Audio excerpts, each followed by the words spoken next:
If a child or baby is unresponsive and not breathing normally, then you'll need to give them cardiopulmonary resuscitation or CPR. CPR is a combination of chest compressions and rescue breaths, which you'll need to do if their heart has stopped beating. By doing rescue breaths, you're acting as their lungs by helping to top up the oxygen. And by doing chest compressions, you're acting as their heart by keeping the blood pumping around their body. Before you start CPR, ask someone to call the emergency services if this hasn't been done already. If you're on your own and the emergency services haven't been called yet, you need to do CPR for 1 minute before you call for help. It's really important that you start CPR immediately.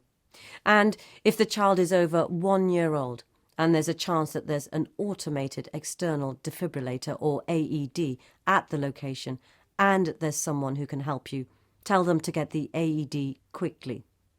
To give CPR to a child or baby, this is what to do. Lay them down on their back on a firm surface.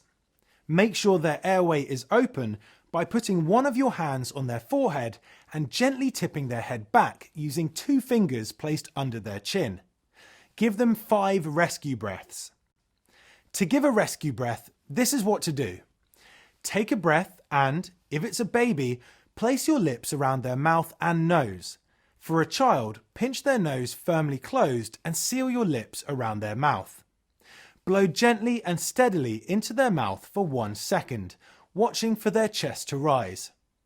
Keeping their head tilted and their chin lifted, take your mouth away and watch for their chest to fall as the air comes out. If their chest rises and falls, you have successfully given a single rescue breath. Repeat 4 more times. If their chest doesn't rise, try adjusting the position of their head and try again. You now need to give them 30 chest compressions.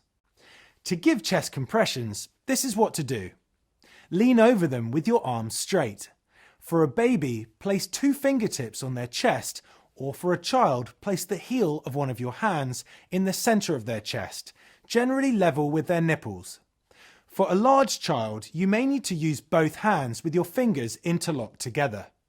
Try to keep your hands or fingertips away from their rib cage, so you won't be pressing down on their ribs. Push firmly in the middle of their chest, about 1/3 of its depth. Release the pressure without removing your hands or fingertips from their chest. Allow their chest to come back up fully, this is 1 compression, before giving the next compression. Compress their chest 30 times at a rate of about twice per second. This is quite fast. It's roughly the speed of the Bee Gees song Staying Alive. Now give 2 more rescue breaths. Carry on giving 30 chest compressions followed by 2 rescue breaths until help arrives. If another first aider arrives, you can switch positions every 2 minutes while waiting for emergency help. If it's really clear that the child or baby is breathing normally on their own, for example, if they start coughing, making a sound or moving, stop CPR and put them in the appropriate recovery position, keeping their head tilted back. It's important to keep monitoring them. If they stop breathing or become unresponsive or unconscious again, you'll need to restart CPR. Stay with them. Keep talking to them to reassure them. Even if they're too young to understand you, the sound of your voice will be soothing and reassuring for them. However, unless it's really obvious that they're breathing on their own, you should continue full CPR until the emergency services arrive to take over, or until someone brings an AED and it prompts you to stop.